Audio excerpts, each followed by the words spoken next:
The state of our union is strong. Here tonight, we have legislators from the snowy woods of Wisconsin. If I had not been elected President of the United States, we would right now, in my opinion, be in a major war with North Korea.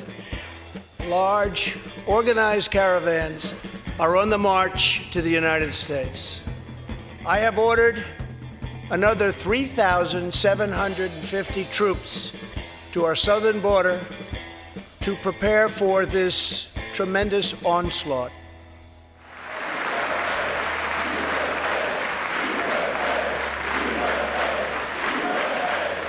So, what is the state of our union? It's more amazing than it has ever been and is in total peril from this band of migrants on our southern border who are going to overrun our country, and how great I've made it. Generally, I think on all of Donald Trump's speeches like this, a formal speech, which are not his thing. You know, he just likes to go out and ad-lib and entertain people. And in this speech, he's supposed to be presidential, which he doesn't like to be. And he's not very good at it. Because he's just reading off the teleprompter. And there are all sorts of words that his speechwriters use that you know he barely knows the meaning of. The bar for him is so low, and the expectations are so low. The bar has never been lower. Yeah.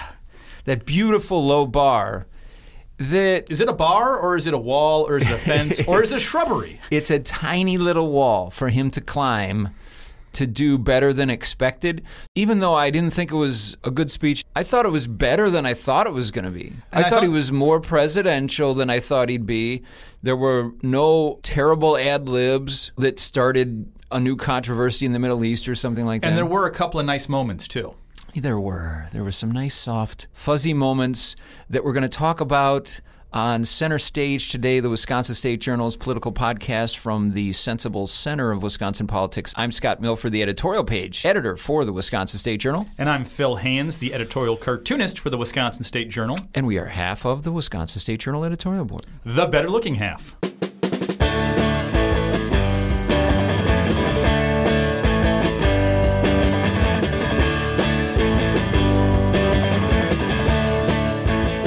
All right, general impressions from the State of the Union, Phil. We watched it last night. My dogs were thoroughly bored. They were just laying on the couch. I was pretty bored, too. But then again, they don't usually pay much attention to TV. Other than there was this one show about Japanese dog groomers. They actually watched that one on the Nature Channel one day. But I thought he started off with the very presidential, almost monotone, reading the Kumbaya, bipartisanship, common good, we need to work together thing. He seemed almost like uninterested in it, like he had to say it. I think that's true. But that was fine, and then maybe the best parts of the speech for him were some of these guests. It's always best when he's not talking. You had Buzz, who planted the flag on the moon. Buzz Aldrin's just awesome, isn't he? He looked great. I have to say, I had that one moment of, oh, he's still alive? Yeah. American flag tie, and this guy's awesome. And he salutes the president, which I appreciated. I don't like the president, but I thought that was great. Yeah, it's a good look. And you had the young, sweet, cute girl who survived cancer. Yeah. And I'm glad that Donald Trump has taken a strong stand that he is opposed to cancer for children. Well, you know, it sounds like, and we're going to commit $500 million over the next 10 years to research. So that's basically $50 million a year. Doesn't the Pentagon spend that on hammers for a single year? Yeah, that might be a toilet seat or two for the Pentagon. No. But it sounds good. And, of course, the D-Day vets. It's really interesting for this president to be highlighting the members of the greatest generation who basically saved the world from fascism and totalitarianism.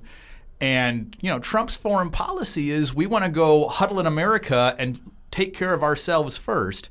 And that's not what we did during World War II. We saved the world. We got involved, and we saved the world. Yeah, but then we came home and we had the magical 50s. When I think is the era Trump wants to go back to and make America great again, when there were plentiful blue-collar jobs. That's sort of that golden era that I think he dreams of. He's going to take America back to. It was a great time if you were a white man. And of course, then he wants to be pro-military and he wants to project that. In our current state of affairs, we're scared to stand up for human rights abuses across the world and cozying up to dictators and stuff like that. To bring up the greatest generation is sort of, it's jarring to me. So he started off kind of blah and bipartisan, without any feeling. Victory is not winning for our party. Victory is winning for our country.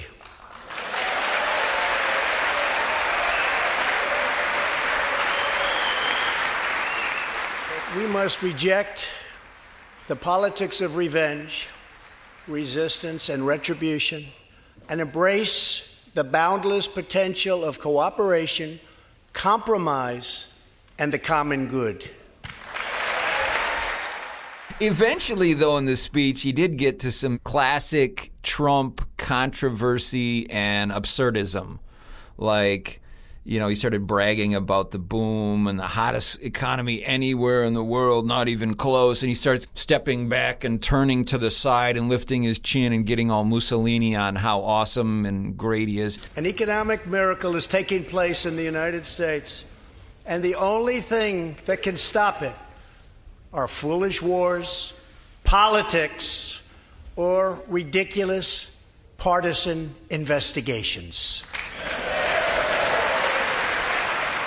Well, the economy is actually doing pretty well. And if Trump would just focus on how well he's made the economy, he'd probably be doing much better in the polls than he generally does, because there's a lot of good things to talk about. Now economists would debate whether any of this is Trump's doing or whether it's residuals from the Obama years or just the global economy rising and lifting all ships. Yeah. But Trump's got a good talking point. After the kumbaya spiel at the beginning, then he got into the economic stuff, and it was probably the best part of the speech. You had Democrats sort of begrudgingly, I guess I got to stand up on this one. I guess it's good that fewer people are unemployed than ever before.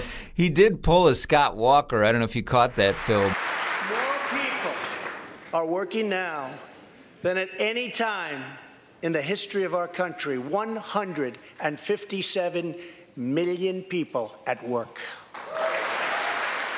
More people are employed in the United States than ever in the history of our country, because there are more people in the United States than ever in the history of our country. Yeah, no kidding. He learned that one from Walker. He didn't mention Foxconn. No, he didn't. He did bring up the snowy woods of Wisconsin. At the very end, yeah. I knew he was going to do that when he started ticking off states, because all signs point to he's got to win Wisconsin in 2020 if he's going to be reelected. Because it doesn't look like – I think Wisconsin's an easier win for him than either Pennsylvania or Michigan. Like, the governor's race in Michigan was not close. Like, we had a squeaker here in Wisconsin, but in Michigan, the Democrat won, I mean, devastatingly. I mean, it was a rout of Republicans in Michigan. After the economy, he kind of was able to segue nicely into his favorite topic, demonizing immigrants. Yeah. Year after year, countless Americans are murdered by criminal, illegal aliens. Trump brings in, this family whose parents and grandparents and great-grandparents were murdered by this illegal immigrant a couple days ago, which is horrible and sad. Yeah. But we had a situation in Wisconsin where a guy just murdered two people and abducted their daughter and kept her hidden away for months on end. We're not going to go, and this guy was white, we're not going to go crack down on all white people because one white guy did a horrible, heinous crime. Much less rural white people who voted for Trump. Yeah, no kidding. I mean, it's just ridiculous to sort of say, well, we're going to crack down on this entire population because one guy was a criminal. None of the lawmakers along the southern border in the House, regardless of what party they're from, favor the wall. No. But Pelosi, at one point, did you see, she held up her hand. Like, now. Well, members of the House, don't groan at this. Nobody looks good when you boo the president. And we learned that from, was it Joe Wilson who shouted out, "You lie" to President Barack Obama? Yeah. On the one hand, he talks about, walls work and walls save lives. But his examples are El Paso and San Diego, and it's like these super urban places that have walls. And yeah, we built walls in urban places, and they do work there, and they stop people from crossing. But what he's talking about is putting a wall out in the desert. Yeah. There's no question that some people cross illegally, or more likely they come here on a visa and stay illegally. Yeah. Beyond their visa. That's actually the real problem. Some of them do commit crimes. Some of them might run somebody over. Some of them might murder somebody. Drive drunk or something like that. But it's at way lower rate than the rest of us who are here legally. Yeah. He talks about, taxing our school districts, but if you go to some rural districts in Wisconsin, especially in the farming communities, the schools are only still open because there's immigrant children going to those schools. Otherwise there wouldn't be enough enrollment to keep the schools open.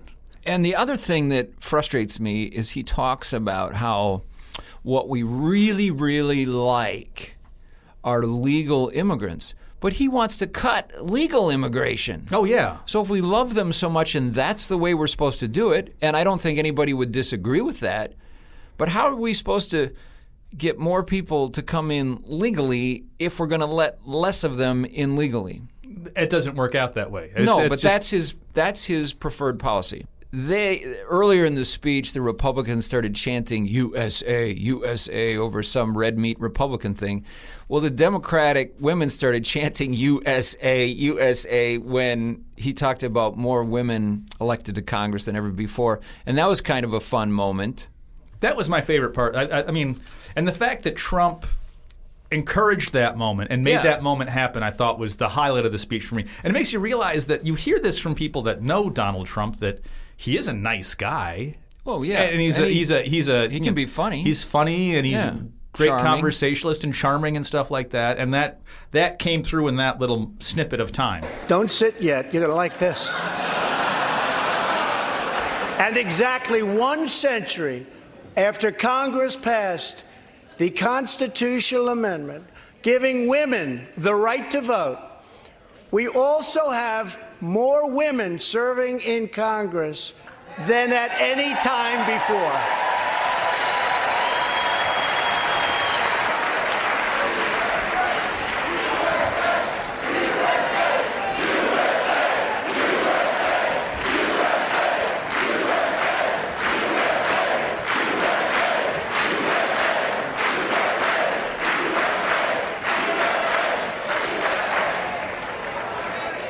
You weren't supposed to do that.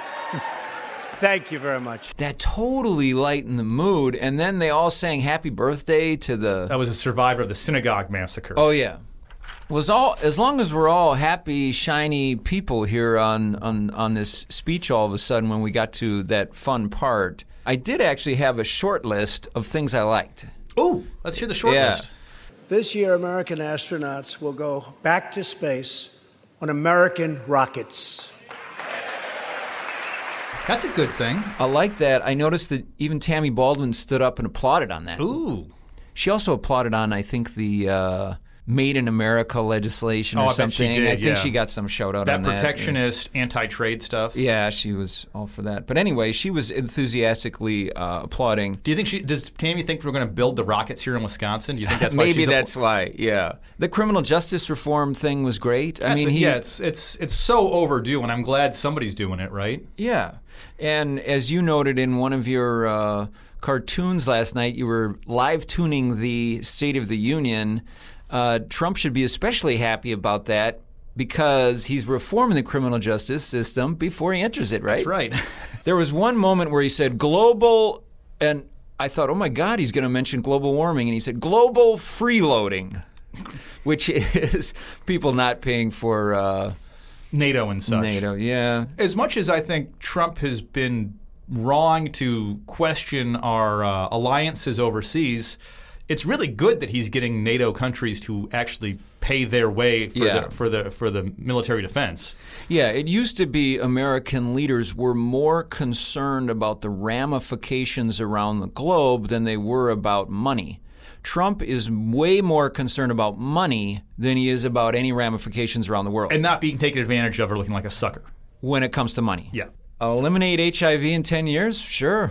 I'd love that. That'd be awesome. Sounds good. I mean, the medicine's super expensive. Let's bring that cost down. He did a shout-out for his daughter's idea of paid family leave. Which is a great idea. Which we still, I guess they haven't passed. It's a great talking point. Yeah. By the way, is her husband, Jared, is he like the most scrubbed man on the planet? Squeaky clean? Yeah, just like there's not a whisker or a millimeter of him that isn't precisely prepared. Well, he's like 18 years old, so he probably can't grow facial hair. I did like when he said, "Great nations do not fight endless wars." That's true. That's a good point. And I did like the Snowy Woods of Wisconsin shout out. Wow, that's about it. Somehow 2 years ago, our military had been decimated, according to Trump, the candidate. Now somehow we have the greatest, by far, military on the planet, and we are going to outspend and out-innovate everybody. I'm thinking, man, we've been outspending people for eons on military spending. That's nothing new, and nowhere in the speech, and by the way, the Democrats didn't mention it either in their response, mentioned that the debt is going up. We're spending, and our kids are going to have to pay more and more debt. It is sort of, there's this weird, I would call it incongruency, or it doesn't make sense that Trump wants to pull back on our military force across the globe, but also spend way more on the military. Yeah. It's like if we're going to be pulling back, which I'm not necessarily opposed to that, we don't need to be spending more money on the military then. Yeah. We should have state-of-the-art technology. We should have, but do we need to have a force that is a military force that is as huge as it is right now if we're going to be pulling back, which I think is a good idea. Yeah, but you basically had a Republican president standing up and forcefully saying we're going to outspend everybody on the planet, and there's a hurrah, hurrah. Nobody right now in Congress seems to care one penny about all the debt we're racking up for our kids. Debt is only a crisis when the Democrats do it. At another point, he called the catastrophe known as NAFTA, and then he reminded Congress, oh, yeah, well, you still got to pass my deal, NAFTA 2 or whatever NAFTA it's called. 2, yeah, I had kind of forgotten, oh, yeah, they still haven't passed that. We still are operating under NAFTA. We sure are, yeah. And what's going on, Phil? Our economy is the greatest of all time. Hired 600,000 manufacturing jobs. But we're under NAFTA, and it's a catastrophe. And his new trade deal is the same as NAFTA. It's just a different name. Unions taught people who worked in manufacturing facilities for 20 years that NAFTA was a dirty term and the reason their jobs had gone away. And so you just change the name of the trade deal, and all of a sudden everything's better. Tammy Baldwin and Mark Pocan, they're arm in arm with Trump on that. By the way, this morning's newspaper, Wednesday morning, we did have an editorial about trade, basically endorsing this proposal by Ron Kind of La Crosse and Mike Gallagher of Green Bay. Bipartisan team. Are they moderates? They are. They're those nasty moderates that nobody likes other than me and Phil Hands in our editorial board. And a majority of the country. Yeah. But nobody in Congress likes them because they're just these... They're traitors. They're not true believers. But in any case, we endorsed their bill to pull some power back from Trump so that when he claims that Canada selling us aluminum is a national security risk, the Defense Department actually gets to decide if that is a security risk, and Congress gets to vote on it. Yeah. In the speech, I think he did a shout-out to the Sean Duffy bill, Republican from Wausau, who wants to go the other way and give Trump more power to willy-nilly apply and take off tariffs.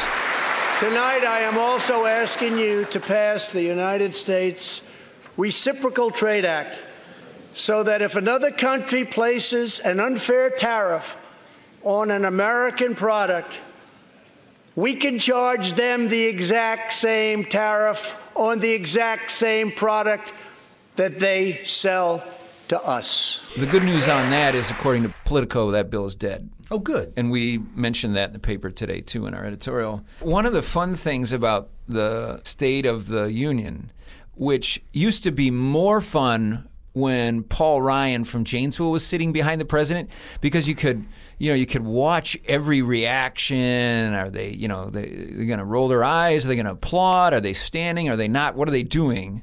So we have this new combination now of Mike Pence and Nancy Pelosi, and I thought it was just a funny kind of combination. They seem to say nothing to each other. I mean, Ryan and Joe Biden used to banter a little bit and kind of nudge and say, these two seem to interact almost zero. And then Pelosi's got his speech, and she keeps flipping through the pages, sort of like saying, my God, how much longer is this going to be? It was a long speech. It was like an hour and a half, wasn't it? Not quite. That was like Bill Clinton long. Yeah.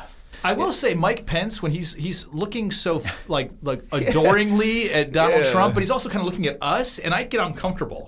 It's like I don't like somebody looking at me that way, unless it's my wife.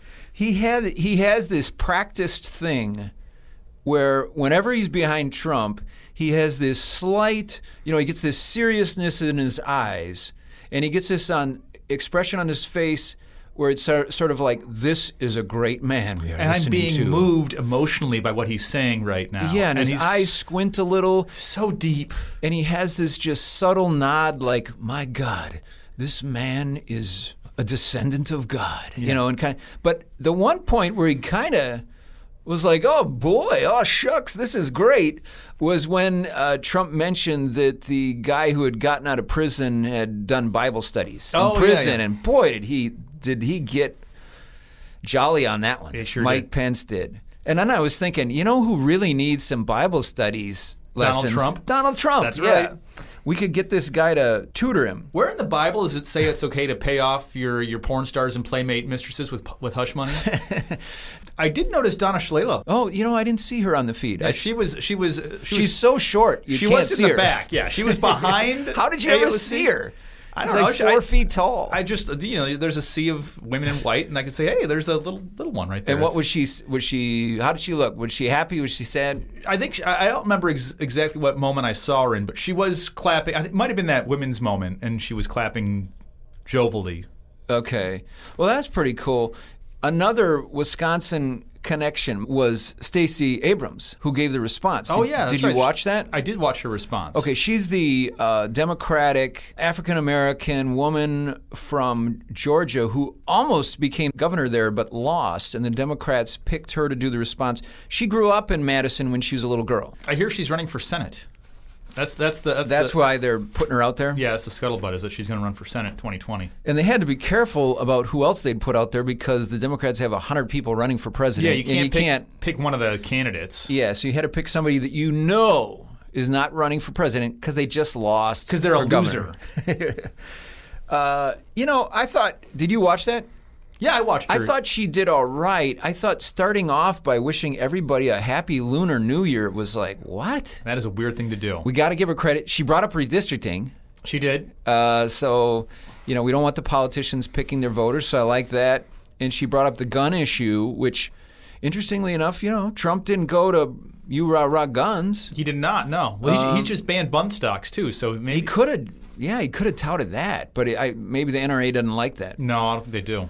Now, by the way, you can listen to us blather on about this State of the Union, but a lot more fun than that would be to go see Phil Hand's slideshow of it. So, Phil, you just off the cuff do quick sketches while you're watching the State of the Union, right? Yeah, instantaneously. Like, I don't work on making it look like people or even spelling words correctly. Just, trying to draw as quickly as I can and make little jokes about what's being said during the speech. It's fun. And you did how many? A dozen? I think I did 14, I think was what it was this time around. So yeah. 14 in about an hour and 30 minutes, so, So if you want to see them, type on your computer or your handheld device, go.madison.com/slideshow. It was funny. But a lot of these aren't editorial cartoons. It's just sort of my riff on the exact moment in time. The one that I thought that made me giggle the most was probably when Trump was saying, it could be a wall, it could be a fence, and then my cartoon I said, it could be a shrubbery. Yeah. Monty Python reference. Python. Having somebody else write your jokes for you is always funny. A shrubber.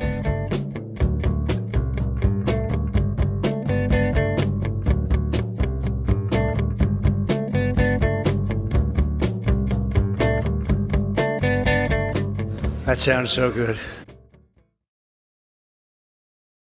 All of the music on our podcast is by Tube Tester. Thank you, God bless you, and God bless America. Thank you very much.